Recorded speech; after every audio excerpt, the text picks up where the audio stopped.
with American Dreamer, I was expecting a big comedy and everything, and it was a great comedy, but it really moved me for some surprising reason. When you were reading the script, did this script surprisingly move you as well, as far as how subtle it was in approaching just human connection? That's so well put. And yeah, I feel the same way. It's definitely got some great comedic moments, and it's got a lightness to it, but it's dealing with some very human concepts. Not feeling like you have enough or are enough, loneliness, aging, love in all of its forms. And I think that Ted Melfi's script really captures it so beautifully and in a way that isn't heavy handed. It doesn't feel like it's getting shoved down your throat. It's just like a beautiful thing to read the script and then watching the film just to observe. So, yeah, I felt very similarly, especially when I was reading the script. I was like, oh, this is so well done. Yeah. Curious question. So Kim was mentioning an earlier cut that premiered at the Tribeca, and she said it was a wilder cut, and this one's more of a just more of a popular kind of cut. And I love this movie, and I was telling her I really want to see that previous cut because I'm already in the bag for this movie. I just wanted to see that alternate version. Have you seen either version, and your overall thoughts about the final product?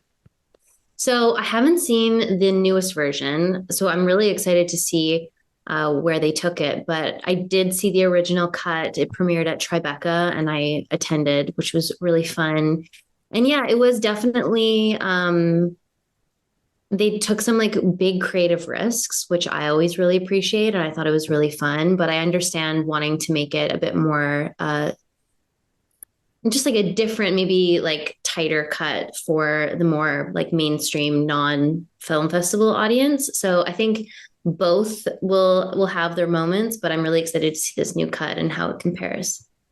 I don't want to give too much away about the movie, but for a while I was really rooting for your character. Can you just talk about the backstory behind your character? Is she really into academia, or what's going on in her? Without, I guess maybe you don't want to spoil it as well, but I thought it was a really cool character. Well, thank you.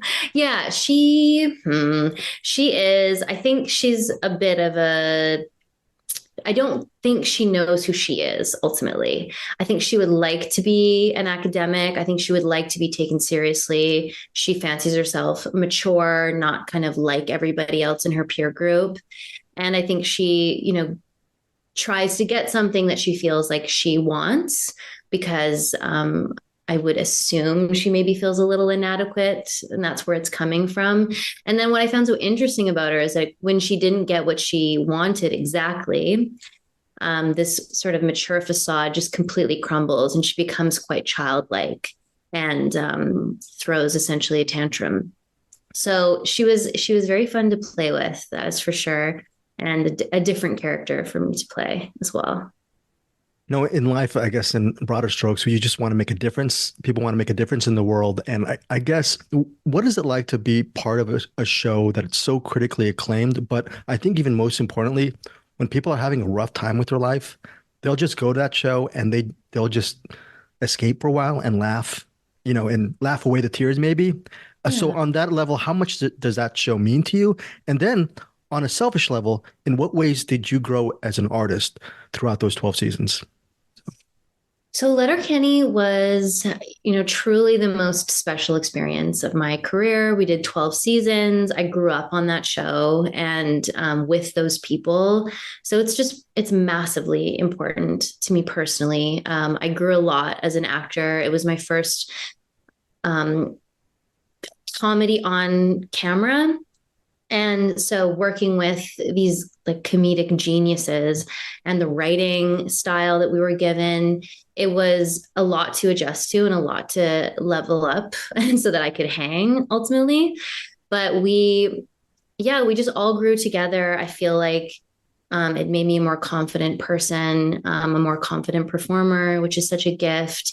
And yeah, I just kind of learned how a set should work. It was just incredibly formative. And then as far as what I think it's meant to other people, that's been a whole other part of it that is so kind of wild to see, and meeting people who share their stories and what Letterkenny has meant to them as far as, like you said, escaping from their lives. Life is hard. It's been hard, especially for the last few years. And um, And I think Letterkenny provided an escape, but it also provided some heart and soul at the same time.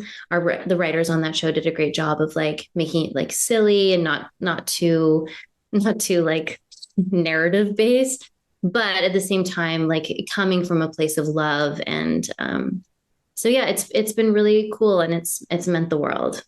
And now with your acting journey, I think you shot maybe season 12, maybe over a year ago. Where, Yeah. what's the last year been like for you? Just reframing that, and then also looking ahead of what you want to do as an artist, and you have a lot of avenues before you. These are really thoughtful questions, by the way. Thank you for asking them.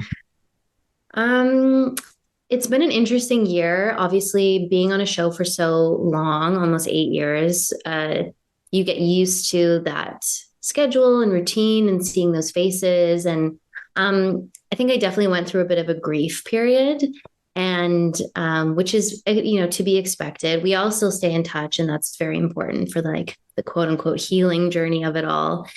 And I can walk away feeling really proud of the work that we all did together, and that feels really meaningful. But the loss of Letterkenny, and then mixed with the strike and kind of things being on hold for a bit, it sort of forces you to look at things and reevaluate and reassess what you want. And as much as those moments have been difficult at times, it's also been a blessing to have that time to kind of look at what I want to do next and what's important to me and the kind of jobs I'd like to be a part of. And I've started writing and developing my own shows and things like that. And so, like, getting into a different creative space within this industry has been fulfilling. And I'm obviously new to it, and, lots to learn, but it's been a nice opportunity, albeit a bit uncomfortable at times, but ultimately good for me. No, I think what makes American Dreamer so resonant is the fact that it, Phil, he wants something. He wants a house, right? He wants for 240K. That's a pretty big investment. And Astrid, she's using probably that money for that. Maybe she's on for reverse mortgage or whatever. But you're thinking it's going to start some way where just the material ownership is the goal. But the goal of American Dreamer is much more sublime as opposed to human connection and love. Did that speak to you, that part of it, when you read it? And how you get to know people after a certain time, all that stuff. Yeah.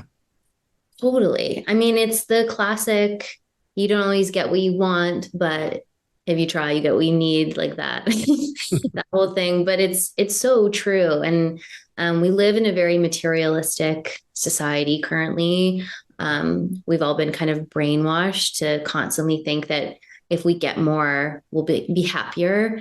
But that's of course not the truth. And happiness comes from community, connection, love, ultimately, and that can look a lot of different ways. But I think we are in lack of that right now. Social media has been obviously a big influence in making people kind of a little bit more isolated, and working remotely, just all of these things that have kind of shifted, where I think there's a loneliness epidemic going on. And I think this movie really speaks to what is important ultimately and what is going to bring happiness versus what isn't. Final question is just a two-parter. First off, can you name one of your all-time favorite movies, and what is it about this specific movie that resonates with you today? That's the first part. And the second part is, from your own resume, of course, Letterkenny and this film, both great projects. Could you also name another project from your resume that you would like our listeners to watch that you feel it may be underrated or overlooked? So those two questions. Okay. I mean, this is so the first movie that's popping into my head. Like, I've got a lot, especially from childhood, that really like were formative, but um honestly, like, I find Interstellar, I like can go back to that movie and just feel like take something new from it. And it has actually similar themes to what we were just talking about, which is like the greatest thing in the universe is love, ultimately. So I think that's such a beautiful movie. It's a fun watch. I love sci-fi, obviously. Um, yeah, so that's a movie that like I can go back to and still enjoy time and time again. And then as far as like on my own personal resume, I think I did this project called The Complex, which was a video game movie. It was like a choose your own adventure movie. So it was a very new format that hasn't been done a lot, and you can access it on some streaming services as well as like Xbox. And the script was 390 pages. I was playing the lead character in this. We shot it in London, and it's kind of like it's about a virus that gets out of this lab and starts infecting people, and they're trying to contain it. And we shot it in 2019, right before the pandemic, interestingly enough. And the way that it's structured is that at all of these pivotal plot points, there's three different options, or two or three different options that the lead characters, myself included, can choose. So as simple as you and I are having an interaction in the lab, does she fall in love with him or does she fight him? And then you can pick, and then the story goes into a completely different way. So we shot in 6 weeks. We shot every single scenario, outcome, emotion, love, hate, war, peace, like all of it. So I got to really deep dive this character in a pretty intense way. It was the wildest shoot I've ever been on. Everyone was working so hard. We were doing 6-day weeks and like 20-hour days. It was just like wild. And I think it turned out it's a very cool watch, and it's fun, and it's interesting to see kind of where you go in the story. And there's like 6 different endings. Anyways, I think it's a really interesting project that I loved doing. And then I loved kind of hearing feedback from after the fact as well. Great, thank you. After 6 weeks and 390 pages of a script, I hope you, after it was done, you took a week off and just hibernated. Maybe after that, you must have collapsed. What did you? Oh my God, it was wild. And it was like heavy too, right? Like Yeah, it was not a light subject. There were light moments, but I think I actually flew back from London, and then the next day I flew to Austin, and we had to do press for Letterkenny for like 4 days, and I don't even remember it. I think on the flight home, I just like cried out of exhaustion. And then I got to go home and take some time. So it's good. thank you, Michelle, for your time. I really love the film and continued success. Awesome. Thank you so much. Thank It was you. really nice. It's a pleasure. Thank you.